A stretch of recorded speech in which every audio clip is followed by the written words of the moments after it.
बिस्मिल्लाहिर्रहमानिर्रहीम। मुअज़्ज़ज़ सामीन व नाज़रीन, मैं हूं आपका मेज़बान अली दानियाल चौधरी। एक नए प्रोग्राम के साथ आपकी खिदमत में पेश हूं। आज के मेरे प्रोग्राम का उन्वान है नशा एक लानत। इसमें हम आज उन तमाम मुहर्रिकात का ज़िक्र करेंगे कि इंसान कैसे नशे की आदत का उसको अपनाता है, फिर उसका आदी होता चला जाता है, फिर एक वक्त उसकी ज़िंदगी में ऐसा आता है कि नशे से जान छुड़वाना भी चाहे तो उसके लिए ये नामुमकिन हो जाता है। तो उसके लिए बात करेंगे। आज मेरे साथ मौजूद हैं भाई शाहिद साहब। भाई शाहिद साहब हमारे बड़े प्यारे भाई हैं। अस्सलाम वालेकुम। इनसे आज मैं कुछ सवालात पूछूंगा कि नशा जो है वो कैसे उसको जो है वो शुरुआत उसकी होती हैं और कैसे ये लानत इंसान को अपने हिसार के अंदर, अपने जादू के अंदर जकड़ लेती है। तो भाई शाहिद साहब अस्सलाम वालेकुम। वालेकुम अस्सलाम। भाई शाहिद साहब, मेरा आपसे पहला सवाल ये है कि क्या वो चीज़ें होती हैं जिनकी वजह से इंसान नशे के जो है वो आदी होना शुरू हो जाता है? क्या वो चीज़ें होती हैं जो इसको इसके लिए मजबूर करती हैं? उसके अंदर उसके दोस्त होते हैं या पैसा होता है या क्या चीज़ें होती हैं? सबसे पहले अली भाई ये बात है कि आदमी मर्द हो या औरत हो, जो भी हो, इंसान की जब एज होती है ना 17-18 साल जब होती है एज इंसान की, वो अपने आप को ना इंसान वो कच्ची उम्र होती है। इस वक्त माँ बाप का भी कुछ लाड़ प्यार होता है, ज़्यादा ही कुछ होता है। पैसे की फरावानी होती है, पूछगछ नहीं होती बेटा मेरा क्या कर रहा है क्या नहीं कर रहा है। मेरे भी यही मुहर्रिकात थे। मैं भी आज़ाद पंछी था, 2 भाई थे, छोटा भाई है, मैं बड़ा हूँ। वालिद साहब, बुढ़ापे की शादी है वालिद साहब की, और बस बड़ा होने के नाते लाड़ प्यार की वजह से मैं ज़्यादा ही ख़राब होता गया। पैसा बाप से ले लेना, माँ से ले लेना। मैं बड़ा था, मेरे को हर चीज़ वैल्यूएबल थी। वो ऐसे वो मैंने 8वीं जमात में ना खाली सिगरेट पीनी शुरू कर दी। बस दोस्तों में बैठे बैठे ना एक दिन वैसे चले गए, दोस्त 3-4 बैठे थे, बस खाली एक सिगरेट खाली सिगरेट जलाई, वो 2-2 दाम लगाए, फिर आ गए दूसरे दिन तीसरे दिन। ऐसा हुआ कि आस्ता आस्ता मैं खाली सिगरेट पे लग गया। मेरी उम्र एज होगी 16-17 साल एज होगी। अब मेरी 30-31 साल एज है। 16-17 साल मेरे को हो गए नशे पे लगे हुए भाई। बात ये है जी, मैं थोड़ा सा बस आज़ाद हो गया, मेरी पहचान काम होती थी। बस ठीक बच्चे हैं यार, दूसरे भी पले हैं इधर, एक ही गांव में पले हैं, पर उनको क्या पता था कि ये बहन जो सिगरेट पे लग गया है। सिगरेट मैं पीने लगा, छुप छुप कर पीने लगा। फिर एक दिन दोस्तों में बैठे, बस चरस की बातें होने लगी कि यार यार आज चरस पीनी है, इसका क्या मज़ा है, इसका क्या सुरूर है। बस जवानी का वक्त था, ये 17-18 साल एज थी। बस 17-18 साल एज थी, मैं ये बात कर रहा था, आज़ादी थी। बस एक दिन हमने चरस पी दोस्तों में बैठ कर इकट्ठे। बस वो एक दिन दम लगाए हैं, घर आए हैं, जैसे 4 पहिए आ रही है जा रही है, मकसद होश हो गया दुनिया से, दिमाग कट ऑफ हो जाता आदमी का जब आदमी सो जाता है। भाई शाहिद साहब, बड़ी अच्छी गुफ्तगू आप फरमा रहे हैं। मेरा सवाल ये है कि आपको नशे पे आने के लिए एक तो ये था कि आपके पास रुपए पैसे की फरावानी थी जी। तो आपके कुछ दोस्त भी इसकी वजह बने हैं जो आपके मतलब रोजाना मिलने वाले थे, उनकी वजह से भी आप, उनका भी कोई किरदार है आपको नशे पे लगाने का? ये भी बात मैं बताने लगा हूँ भाई। ये जो आजकल कहते हैं ना आदमी खुद लगता है, लगता तो आदमी खुद ही है, पर दोस्तों का भी कुछ किरदार होता है। कुछ अच्छे दोस्त होते हैं, कुछ बुरे दोस्त होते हैं, ये तो आदमी ने खुद ही चॉइस करनी है ना यार। अच्छा भाई शाहिद साहब, मेरा सवाल ये है कि जब आदमी नशा शुरू कर देता है, वो उसकी आदत बन जाती है, जी अली भाई। तो फिर उसके वालिदैन भी उसको रोकते हैं, उसके अजीज़ रिश्तेदार भी उसको रोकते हैं, उसके चंद अच्छे दोस्त भी उसको रोकते हैं। जी अली भाई। फिर उन सारी चीज़ों के रोकने के बावजूद इंसान नशे की लानत से क्यों छुटकारा नहीं पा सकता? छुटकारा सीधी सी बात है जी। आदमी छुटकारा पाए नशे से तो आदमी छुटकारा भी नशे से पा सकता है, पर ये नशा चीज़ ही ऐसी है। मेरे खुद के कोई 10-12 इलाज हो चुके हैं, और मैं बांधा भी है घर वालों ने। हाँ जी, बांधा भी था मेरे को संगलों से, फिर भी मैं 2-2 3-3 महीने या 4-4 महीने नहीं करना नशा, फिर एक दिन करना, यार आज करता हूँ फिर नहीं करना। बस वो एक दिन करते करते फिर आदमी लग जाता है। अब मेरी ये हालत है, अब मैं इंजेक्शन लगाता हूँ। मैंने चरस से शुरू, खाली सिगरेट से शुरू किया था, फिर चरस पीने लगा, फिर शराब पे आ गया, भांग मैंने पिए, पाउडर मैंने पिया है, आइस मैंने पिए, कोकीन मैंने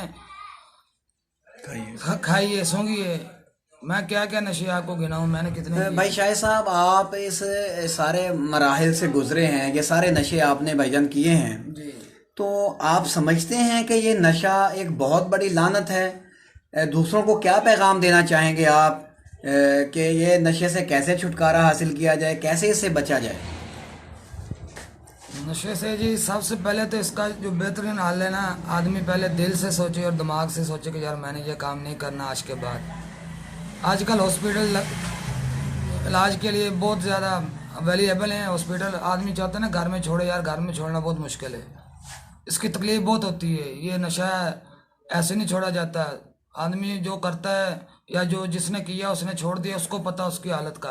क्या पैगाम देना चाहते इसको मैं हैं ये आप? पैगाम दूंगा सबसे पहले कि यार ये नशा ना सबसे बुरी लानत है, इससे छोड़ो, खुदा का वास्ता है, इलाज कराओ अपना और दिल से तैया कर लो, हाथ जोड़ो। हाथ जोड़ के मैं ये बात कर रहा हूँ आप सब मुसलमान पाकिस्तानी भाइयों से, जवानों से, खुदा पाक की कसम ये लानत है, इसे छोड़ दो। ज़िंदगी बर्बाद हो जाती है, मेरी ज़िंदगी बर्बाद हो गई। अब मैं फिर इरादा क्या शुरू किया है मैंने अल्लाह के घर से, मेरे घर के मेरे को शायद आज ही बांध दे या कल बांध दे, मैंने इरादा कर लिया, हकीकत से अब मैंने कर लिया।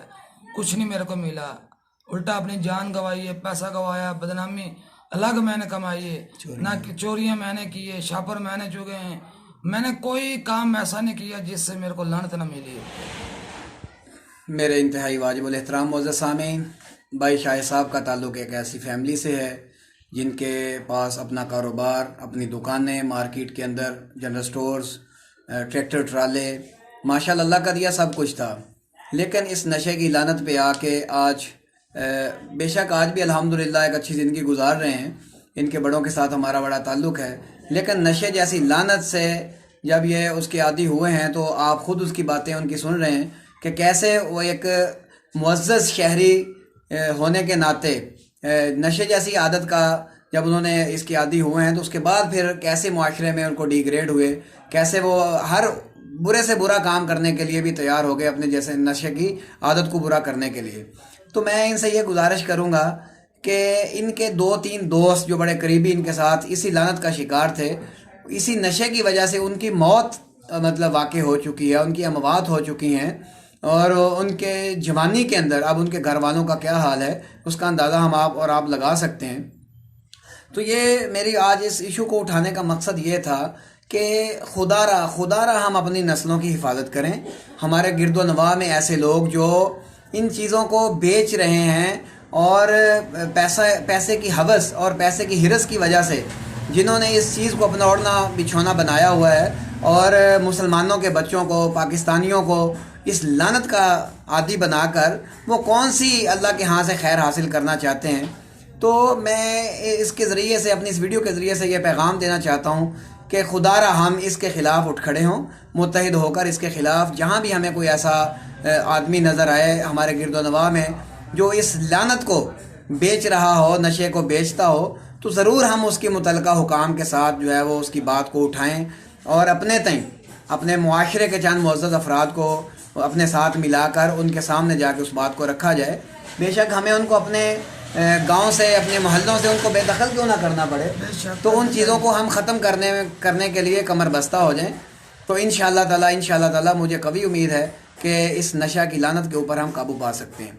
दूसरी मेरी गुजारिश ये है कि मैं इनसे एक सवाल करूँगा कि ये जो नशे के इलाज आजकल अस्पतालों में हो रहे हैं और वो वहाँ रखते हैं और उसका इलाज करते हैं, उसका कितना खातिर खा फ़ायदा होता है? सबसे पहले मैं ये बात करूँगा, अगर आदमी घर में छोड़ दे नशा, इलाज घर में शुरू कर दे, तकलीफ़ें तो होती हैं, ये तो सबसे बेस्ट होगा क्योंकि आदमी का खर्चा कम होगा। चलो घर में जो भी है आदमी गुजारा कर लेता है, पर तकलीफ़ें तो फिर होती हैं यार। 4 दिन आदमी तकलीफ में जाले सारी ज़िंदगी का सुख है। और जो हॉस्पिटल में तकरीबन इलाज जो है ना, स्टार्टिंग 15-20 हज़ार रुपया तो लाजमी होना चाहिए भाई। हाँ, या भला आदमी का इलाज हो जाता फिर आदमी को इतना का सोचना चाहिए यार मेरा इलाज हुआ है, मैंने पता नहीं किस तरह ये पैसे किए अपना इलाज करवाया। खुदारा रुक जाइए, ज़िंदगी बर्बाद ना कीजिए, जो कर लिया सो कर लिया, आगे से खुदारा अपने आप को बचाइए। और ये ज़िंदगी चंद मिनट की है, ये अल्लाह ने एक दफ़ा दी है। मेरे 4 दोस्त मार गए, 4 दोस्त इंजेक्शन लगाते थे। मेरी सेहत देख ले कैसी है, उनकी सेहत मेरे से डबल थी, पर इंजेक्शन नशे ने ख़त्म कर दिए, जवानी में बेचारे मर गए। भाई शाह साहब, इसका मुआशरती ज़िंदगी पे क्या असरात पड़ता है? जैसे मतलब आदमी शादी के हवाले से, दोस्तों के अंदर इज़्ज़त के हवाले से, क्या एक नशई आदमी की ख़ानदान के अंदर कोई इज़्ज़त रह जाती है, या दोस्तों के अंदर कोई इज़्ज़त रह जाती है, या उसको कोई रिश्ता देने के लिए तैयार होता है? आप क्या समझते हैं इस बारे में? पहले तो बात मैं सीधी सी करता हूँ, एक जो कख नहीं होता, कख छोटा सा जो कख होता है वो घास का, उसका भी वज़न होता है, नशई का कोई वज़न नहीं है। टके की ज़िंदगी नहीं है नशई की भाई, उसकी घर में नहीं इज्जत है, दोस्तों के पास चला जाए बल्कि वो पहले ही साइड पे हो जाते हैं, भाई नशई आ रहा है, कोई चीज़ ना मांग ले या कोई चीज़ ना उठा ले। भाई दुकानों पे चढ़ते बाद में पहले अगले नजरें ताड़ लेते हैं, यार कोई चीज़ ना उठा ले। भाई नशई करना ही पहले पल्ले से करना हो भाई, टके की इज्जत नहीं नशई की, हर आदमी थू थू करता है, ऐसी नशई की ज़िंदगी है। मेरे को किसी चीज़ की भी नहीं कमी थी, पर फिर भी मैंने हर आदमी से अपनी माँ बहन चलाई है, मेरे को पता है। बस खुदा रहा जाने दो, छोड़ दो इस नशे को, अल्लाह। आखिर में मैं शाहिद भाई को रिक्वेस्ट करूँगा कि वालिदैन के लिए, और जो हमारे भाई इस लानत का शिकार हैं उनके लिए, और जो अभी इसकी शुरुआत पे हैं, पहली स्टेज पे हैं, उनके लिए, और हमारी नौजवान नस्ल के लिए कोई पैगाम अगर देना चाहें तो मैं इनसे दरख्वास्त करूँगा कि कोई पैगाम दें उनको। मैं अपने सब बहन भाइयों को ये एक अर्ज़ करता हूँ, खुदारा इस नशे से जान छुड़ाएं अपनी। मैंने अपनी ज़िंदगी बर्बाद कर ली, मेरे को कुछ नहीं मिला, खुदा के वास्ते इस नशे को छोड़ दें। मैंने अपने 20 साल इस नशे में तबाह किए, अपनी ज़िंदगी बर्बाद की, पैसा बर्बाद किया और अपना मुस्तकबिल ख़राब किया। अब मैं शादी भी कराने के लायक था, मेरी शादी मेरे को कोई नहीं, लड़की रिश्ता ही नहीं देता। मैं ये शुक्र करता हूँ अल्लाह का, चलो मेरी बहनें खड़ी हो गई हैं, खुदा बस इस नशे से अपनी जान छुड़ाएं, इलाज कराएं। वालिदैन के लिए मेरा वालिदैन के लिए ख़ास पैगाम है, अपने वालिदैन का ख़ास ख्याल रखे, उनसे हुस्न सलूक से पेश आए। खुदा वो जन्नत है, खुदा की कसम। मैं अपने बाप की वजह से आज जिंदा हूँ, वरना नहीं तो मैं भी कब का मर जाता। तो वालिदैन को आप ये कहना चाहेंगे कि वालिदैन अपनी औलाद के ऊपर ख़ास नज़र रखें, उनको ऐसे दोस्तों से बचाएं? हाँ सर, और मेन बात ये है ना, वालिदैन अपने औलाद का ना ख़ास ख्याल रखें भाई, एक मिनट के लिए उनसे नज़रें नहीं चुरानी। भाईजान शाह साहब, आपका बहुत शुक्रिया, आपने हमें वक़्त दिया, हम आपके तहे दिल से मशकूर हैं। तो सामीन, मेरी एक ये मुखलिसाना कोशिश थी, तो मेरी आपसे ये दरख्वास्त है कि इस वीडियो को ज़्यादा से ज़्यादा शेयर करें, लाइक करें, और मुआशरे के अंदर मेरा बाजू बने इस लानत को ख़त्म करने के लिए, इस पैगाम को आम करने के लिए मेरा साथ दीजिए। आइंदा प्रोग्राम तक के लिए आपसे इजाज़त चाहता हूँ। इंशाल्लाह इसके पार्ट 2 को फिर आपकी खिदमत में लेकर ऐसे डॉक्टर्स के साथ इंटरव्यू करेंगे जो इसका इलाज कर रहे हैं। तब तक के लिए इजाज़त दीजिए। अल्लाह हाफिज़।